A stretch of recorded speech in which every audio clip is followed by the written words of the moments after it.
남자는 4대 보험 가입 직장인이고 GS 리테일이라는 연봉 5천만 원, 동거인 11월 결혼 예정, 월소득 250만 원, 장산력 역세권 1순위 2억 5,500만 원, 2억 5,500만 원을 투자하고 403만 7,500원을 주게 돼 19%. 기대출 대환 1순위 아파트 담보 대출이에요. 1순위.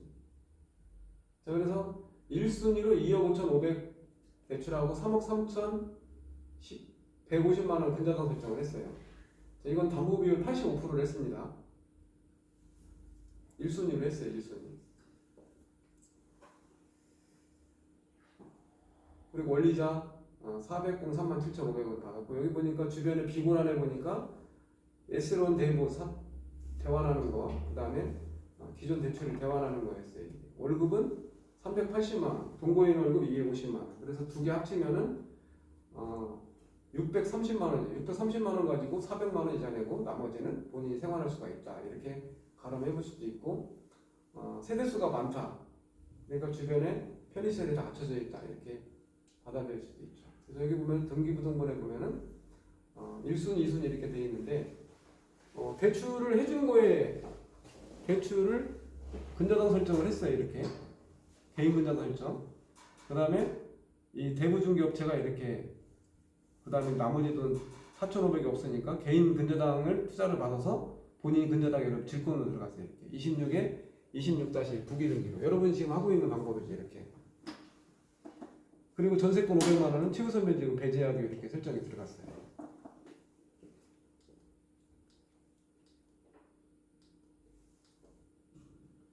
자, 1순위가 돈이 부족한 경우에 나머지 돈을 이렇게 맞출 수도 있고, 똑같이 순위 번호가 같이 25, 똑같이 25, 25에서 같은 날 동시 진행을 지내면서 여기도 같은 날짜로 근저당 설정할 수가 있어요. 어제 GPL 올라온 물건이 3억 3천짜리가 있었어요. 3억 3천. 그 건 같은 경우는 채무자가 그리고 배우자가 다 공무원이었어요. 월 500이고 아들이 300만 원 생활비를 내주고 3억 3천 대출을 받아서 애들 그 가게를 내는데 거기다 부모님이 도와준대요. 근데 그 건에 관심 가진 사람이 4명이 전화가 왔었어요. 3억 3천을 하겠다. 3억 3천 정도 2억 2천 있으니까 둘이 들어가겠다. 그래서 그분 같은 경우는 이렇게 공중근저당을 들어가요. 1순위, 똑같이 1순위로. 3억 3천짜리가 중랑구에 있는 역세권 아파트인데 너무 하고 싶은 거예요. 채무자도 소득도 좋고. 근데 내가 돈이 없는 경우에는 공동 1순위로 들어가는 거예요. 공동 1순위. 3억 2천에 대해. 등기부등본에 공동 1순위로 들어간다. 자서를 받고, 그 다음에 최근 매각가율 아파트에 최근 1년 매각가율에 117.17 매각가율이 높네요. 상당히. 그리고 최근에 매매된 사례도 3억 7,200에 매매된 사례가 국토해양도에 이렇게 막 남아있어요. 자, 이 건 같은 경우도 지금 상한가, 하한가 했을 때 낙찰 예상가를 해보니까 감정가 맨 아래 낙찰 예상가 산정을 해보니까 3억 7천에 매각가율이 83.8로 했어요. 아까는 110%가 넘는데 3억 1천, 그리고 경매비용 340, 1순위 원금, 2순위 원금 다 해서 제하니까 마이너스 3,194만 5,840원이었어요. 배당액까지 계산했을 때. 그런데 이제 1순위이기 때문에 이게 좀 전에 말씀드린 것처럼 매각가율이 83.86은 저층 아파트도 있고 빌라도 있고 다세대도 있고 연립주택도 다 포함되어 있는 매각가율이에요. 동종 아파트의 동종 매각가율을 해야만이 95%가 넘는다. 그러면 원금과 이자 다 받고 들어가죠. 그래서 여기 보면은 19%가 정상이자 받고 그 다음에 연체이자를 다 했을 때 체납이자까지 했을 때 낙찰예상가하고 수익을 여러분들이 간접적으로 계산을 할 줄 아셔야 돼요. 제가 다 알아서 해주지만 그래도 과연 경매 들어가면 받을 수 있을까 이렇게 생각도 해봐야 돼요.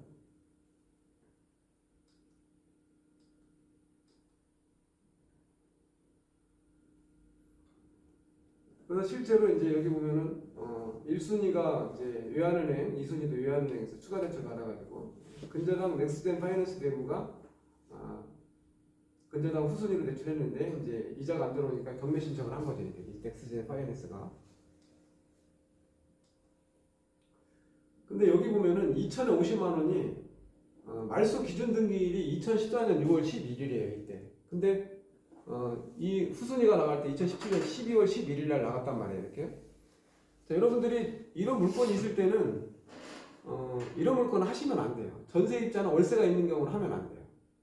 왜냐하면 지금 사건 사고 난 게 어떤 거냐면은 이렇게 2천에 50만 원이라고 하고 대출이 대부중개에서 이 세입자 박 누구누구한테 직접 가서 2천에 50만 원 월세 받으세요. 사인을 받아야 돼요. 그 뒤에 인감증명서 첨부를 해야 돼요. 대부중개가 여기까지 해줘야 돼요. 근데 얘들이 안 한단 말이에요 여기까지.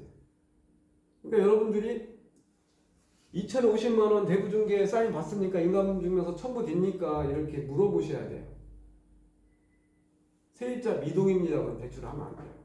어쨌든 월세가 있거나 전세가 있는 것들은 여러분들이 안 하는 게 좋다. 왜냐하면 중개업체들이 채무자, 세입자한테 자서와 자서 동의를 안 받는단 말이에요. 그리고 거기서 사고 한 번 난 게 있고 또 하나 사고 난 거 이거였어요.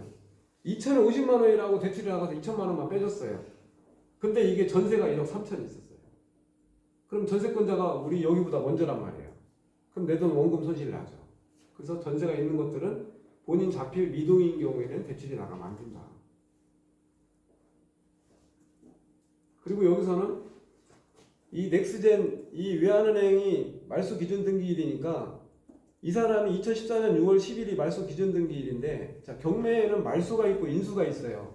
경매가 좋은 건 모든 가압류 감정가가 예를 들어 이 감정가가 2억 2,200인데 가압류하고 근저당 합친 게 5억이 다 돼 있어요.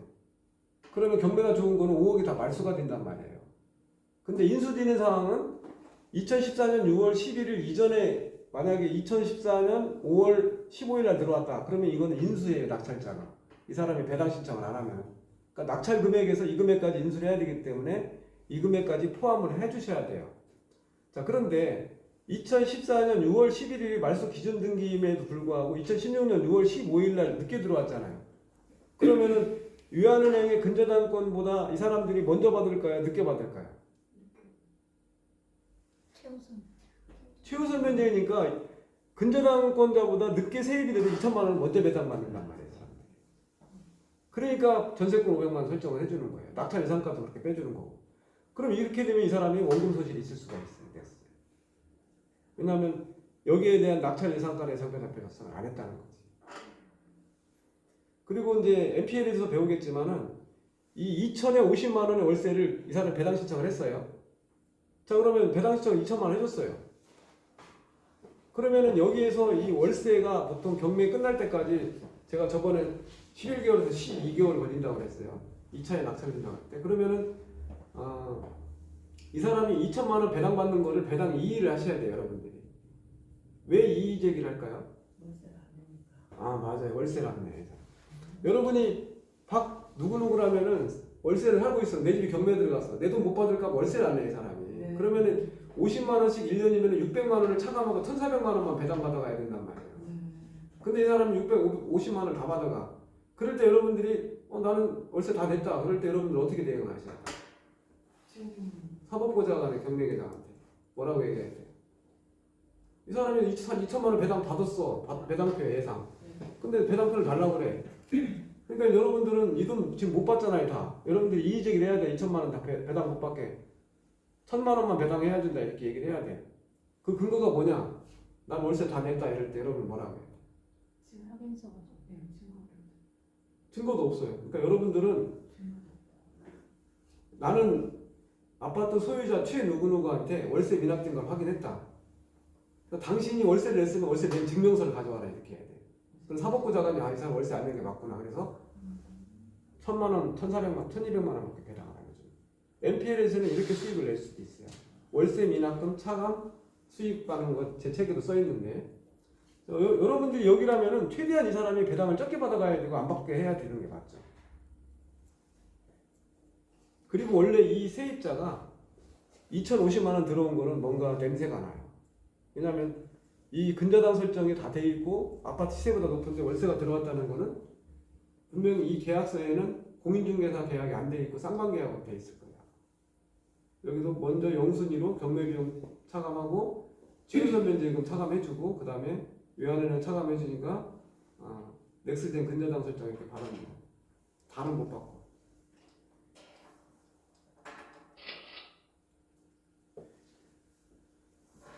자, 대부 중개업체들의 제가 공지사항을 했다. 여러분들이 저를 거치지 않고 직접 여러분들이 대부 중개를 했을 경우에는 여기에서 보호를 못 받아요. 이 부분이. 왜냐하면 나한테 물건을 주는 업체하고는 이 계약이 다 돼 있어요. 어떤 계약이 되냐면은 대출 나갈 때 전입수도 열람이라든지 세입자 임차 조사를 한다든지 아니면 국세지방세 안납증명서 그다음에 지방세 세망별 관할증명원 국민연금 체납 사실 확인을 다 받고 대출한다 이렇게 써 있어요. 이렇게 협약이 돼 있습니다. 저 플랫폼 운영하는 사람들하고. 근데 이 일부 중에 어떤 분들이 우리 수강생 중에 소개를 한 사람들은 채무자한테 수수료를 받든지 아니면 세입자한테 동의를 안 받아서 원금수수인 경우가 있었어요. 이렇게 생긴 거는 천사같이 생기고 신문이같이 생겼지만 실제 그렇지 않은 사람이 많이 있더라. 여러분들은 그걸 조심을 하셔야 돼요. 무조건 돈 들 물건이니까 서로 가져가려고 하는 게 아니라 문제가 터졌을 때는 2년, 3년 소송까지 가야 돼요. 자, 여기 보면은 여러분이 믿을 만한 업체인지 아닌지를 여러분들이 보셔야 됩니다. 그거를 참고를 하셔야 돼요. 자, 대부중개업체 무엇이 문제인가 한번 위험성을 한번 볼게요. 첫 번째, 중도상환 수수료 환수를 안 해주는 대부중개업체입니다. 자, 여기 이것 때문에 지금 수강생이 변호사 한 명 선임해서 수강생 150명이 소송을 하는 얘기 들었어요.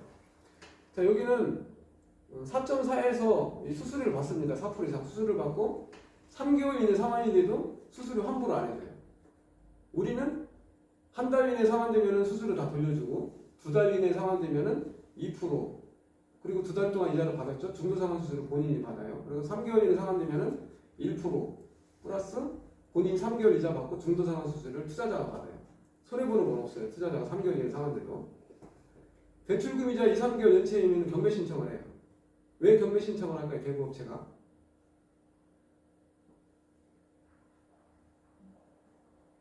여러분들이 이자 안 내면은 이자 왜 안 들어왔냐 계속 전화를 하는 거예요. 대부 중개업체한테 사후관리 수수료를 냈기 때문에. 그럼 이 사람들이 귀찮아요. 그럼 경매 신청하겠습니다. 경매 신청해버리면은 여러분들이 더 이상 전화를 안 할 거 아니에요. 네. 경매에 들어갔으니까. 그러니까 굉장히 귀찮은 짐에 빠져있다는. 제가 아까 여기서도 지금 경매통보 우리 수강생과 경매통보를 보내려고 작성하려고 좀 늦었는데 제가 좀 전에 지금 31기방에 올려드렸어요. 경매통보 양식을. 아래 한 걸로 그렇게 보내면 돼요. 계약 상식. 그 다음에 금융지식 부족으로 중도상환 수수료 계산을 할 줄 몰라요. 이때는 문제가 뭐냐면 금감원이나 대부협회에 신고를 하게 되면 여러분들이 받았던 이자 수수료도 다 차감할 수가 있어요. 중도상환 계산을 잘못했을 경우에. 그리고 여러분 투자물건 3, 4개월 만에 상환시키는 래퍼들이 있어요. 왜 이 래퍼들은 뭐냐면 수수료를 받으려고 계속 여러분 투자한 거를 다른 데 돌리는 거예요. 수수료 받으려고. 왜냐면 3개월 지나면은 수수료 환불 안 해주니까. 그리고 또 한 대는 GPL 투자를 함에 있어서 이 모집인에게 물건을 많이 받으려고 수수료 환수를 안 시키는 업체가 있어요.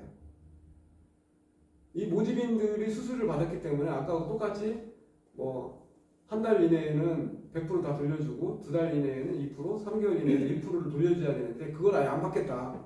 물건을 많이 달라 이런 업체. 그러면은 그 래퍼들 입장에서는 물건이 계속 새로 만들기가 쉽지 않으니까 계속 돌리는 경우가 있겠죠. 그리고 GPL 투자 물건을 제대로 상호 관리를 해주지 않는 사람들이 있어요.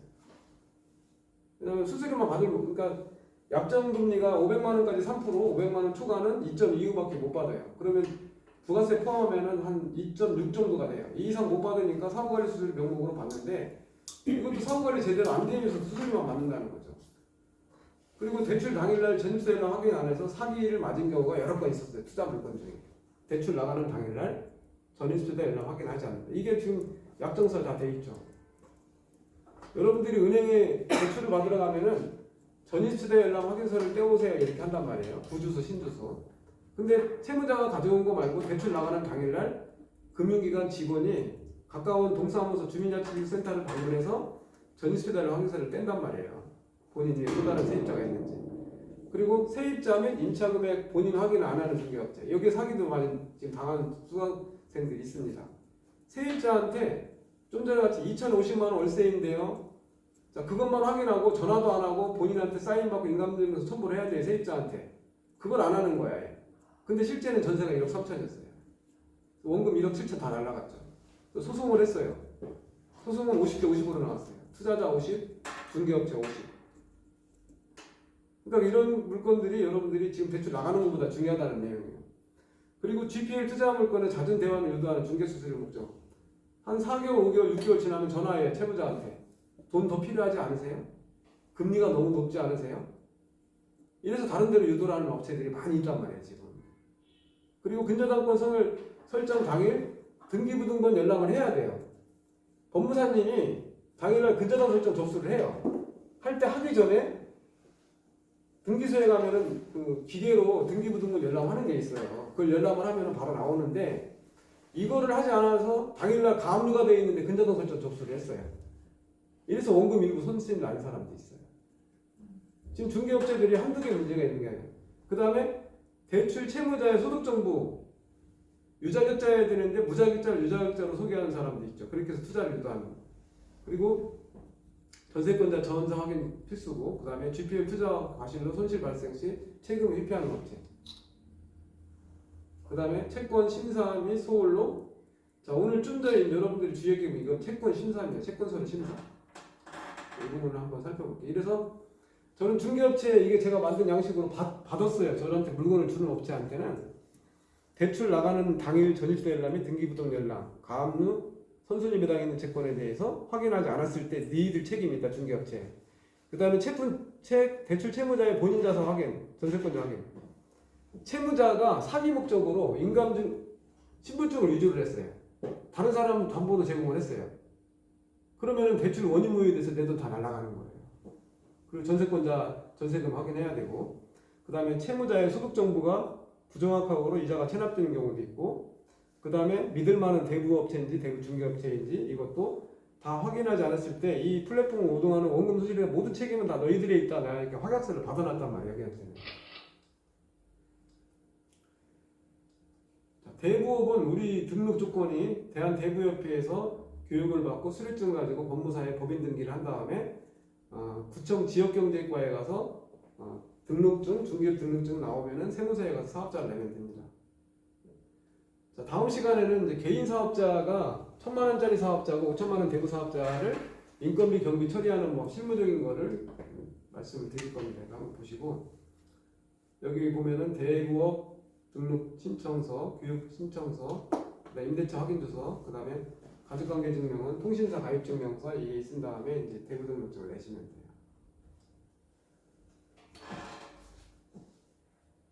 교육받는 방법은 이렇게 대한대부협회에 가서 교육을 신청하시면 되고, 어제 이제 어떤 분이 1강을 듣고 2강을 들어가는데 안 넘어갑니다 그러는데 매 강마다 시험을 보여야 돼. 시험 형식적으로 시험. 구육 이수증, 기본증명서, 인감증명서 이거는 정관 재무제표 주주명부 임원은 이거는 법무사에서 법인 등기를 설립을 해줘요. 돈 주면은.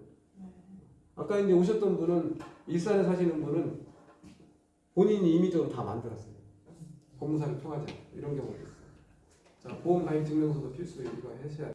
자, 이게 등기부등본에 이렇게 나오고 정관도 나오는데 이거는 법무사님이 작성을 해주니까 여러분들이 이제 개인 이사에 감사 한 명만 있어도 돼요.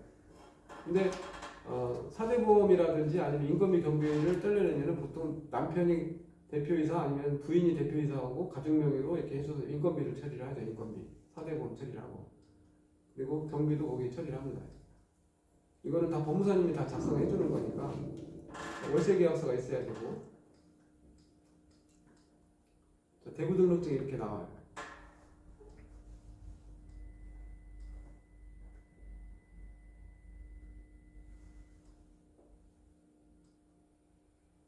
업체에 이렇게 이제 자료를 받았던 거를 이렇게 캡처를 했어요.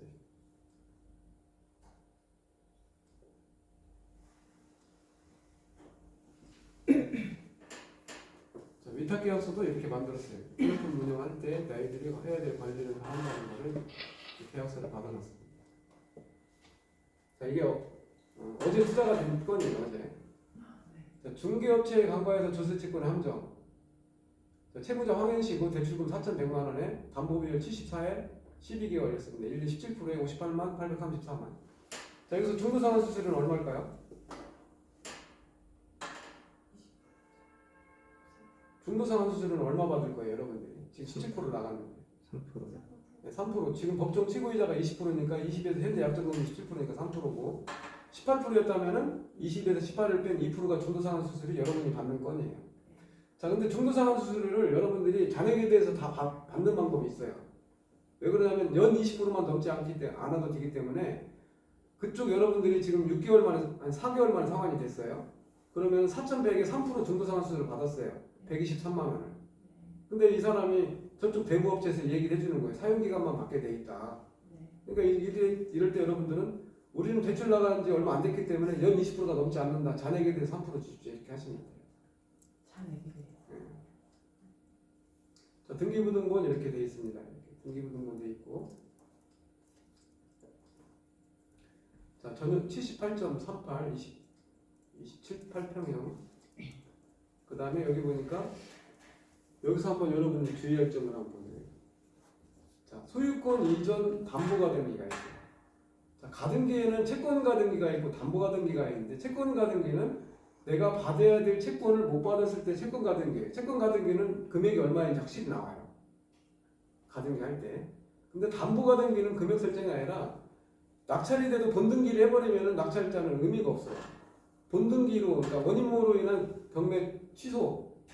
경매에는 취하가 있고 취소가 있는데 취하는 경매 신청권자인 금융기관이 이자를 받았을 때 경매를 취하해주는 게 경매 취하예요. 취소는 낙찰이 됐는데 잔금을 치르지 않았어. 그럼 낙찰된 물건의 근저당권 말소로 인한 경매 취소 신청을 할 수가 있어요. 가등기도 마찬가지. 그럼 보령축협에 6천만 원 대출하고 120% 설정해서 7,200만 원 근저당 설정을 했네 이게.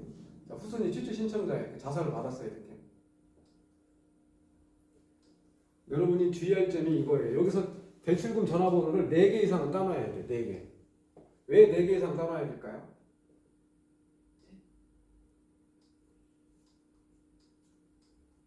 재직증명서, 원천주소 다 받았습니다. 이렇게.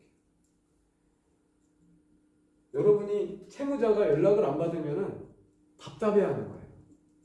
그러니까 채무자 직장 전화번호, 와이프 전화번호까지 3개, 4개 전화번호 받아놔요. 그럼 채무자가 안 받으면 와이프한테 전화해서 이자가 안 들어오고 있다. 무슨 일 있냐? 걱정된다. 연락처가 안 되는 경우에는 우리 금융기관에서는 담당 직원이 그 집까지 들어가 본단 말이에요. 그럼 얼마나 수고스러워요. 전화번호 연락만 안 되면 되는데. 그래서 연락처는 최고 3개, 4개 이상 해야 된다. 자, 이겁니다. 여러분들. 일부 지금 여러분들이 알고 있는 대부중개업체에서 강화하는 채권이 조세채권이에요. 자, 당해세는 국세지방세가 있는데 지방세 중에 조세채권이 국민연금이에요. 국민연금, 건강보험. 국민연금은 안 내도 되지만 건강보험은 다 내죠. 자, 여기에서 이 사람이 국민연금이 400만 원이 체납이 돼 있었어 지금까지 대출 나갈 때. 근데 다른 대부 중개업체에서는 국세지방세 안납증명서만 떼오라고 하고 국민연금 체납사실 확인서를 없어. 이 사람이 400만 원 체납이 돼 있어. 그러면 많이 있을 경우에 1,000만 원이 체납이 돼 있다면 이 사람이 먼저 배당을 받는단 말이에요. 다다음 시간에 배당표 작성할 때 조세채권이 국민연금관리공단은 근저당을 항상 밀리는데 먼저 배당받는 경우가 있어요. 이걸 확인 안 하지 않았기 때문에. 여기 보면은 가등기가 말소가 됐는지 등기 확인을 해야 돼요. 전세권 설정했죠. 이번에 대출 나가는 사람이. 네. 근저당 설정했어요. 여기. 네. 자, 그 다음에 가등기 말소가 됐잖아요. 네. 이 가등기가 말소가 안 됐는데 등기 실천을 했다. 그러면 그 근저당은 의미가 없어서 내 돈 날아가는 거예요. 근데 이것까지 제대로 해주는 대부 중개가 없단 말이에요, 지금. 그리고 여러분들이 서류한테 받아올 때 이거예요. 다른 대부업체는 똑같이 국세안납증명서, 체납중인 계산사실증명서, 사실증명원 떼면 세금 체납 할 수 있죠. 그 다음에 지방세 완납증명서, 지방세 세목별 과세증명원, 최근 3년치 지방세 세목별 과세증명원을 보면은 이 사람이 아파트, 빌라, 상가, 그 다음에 뭐 토지 있는 게 어디 재산 있는 게 다 나오죠. 전입시설량 확인서, 구주소, 신주소, 확정일자부, 신주소, 구주소, 5년치. 이 확정일자부가 중요합니다. 여기서는 내가 전세가 3억이 있다 그러면 3억 원의 확정일자를 신청했을 거예요, 이 사람이. 그러면 전세 금액을 어느 정도 확인했을 때 이게 또 문제예요. 이게. 여기 확정일자 부여 현황만 보고 아 전세권이 3억이 있구나 이것만 하고 그냥 끝나는 경우가 있어요. 근데 증액을 하는 경우가 있잖아요. 5천만 원 증액을 했다면 그건 못 찾아내는 거예요. 그래서 세입자가 있는 경우는 본인한테 자필 받기 전에는 대출하면 안 돼요, 여러분들은. 자, 가족관계증명은 기본증명서, 주민서 2번, 인감증, 근로자인 경우에 재직증명, 선정증, 사업자 때문에 해서 여기서 제일 중요한 건 일반 다른 대출은 다 하고 있는데 이게 문제예요. 국민연금, 건강보험료, 완납증명서가 핵심이었는데 이걸 해오라는 중개업체는 없다. 다른 데는. 자, 대출이 나갔어요. 안녕하세요. 황 누구 고객님 6월 대출금이자 및 입금 계좌번호 미리 안내드립니다. 이렇게 이제 제가 대출이 나간 다음에 바로 당일날 이렇게 문자를 보내. 대출금 4,100만 원에 자 5월 12일 날 대출 나갔으니까 그 다음날 5월 13일부터 내가 15일로 끊는다고 그랬죠. 6월 15일까지 기간은 34일 곱하기 17% 63만. 여러분 핸드폰 꺼내서 계산 한번 해보세요. 이 금액이 나오는지. 여러분 계산할 줄 아셔야 됩니다. 핸드폰 계산기에서 4,100만 원에 34일 곱하기 이거 해서 이 금액 나오는지 한번 보세요. 한번. 해보셔야 돼요, 여러분들. 나와요?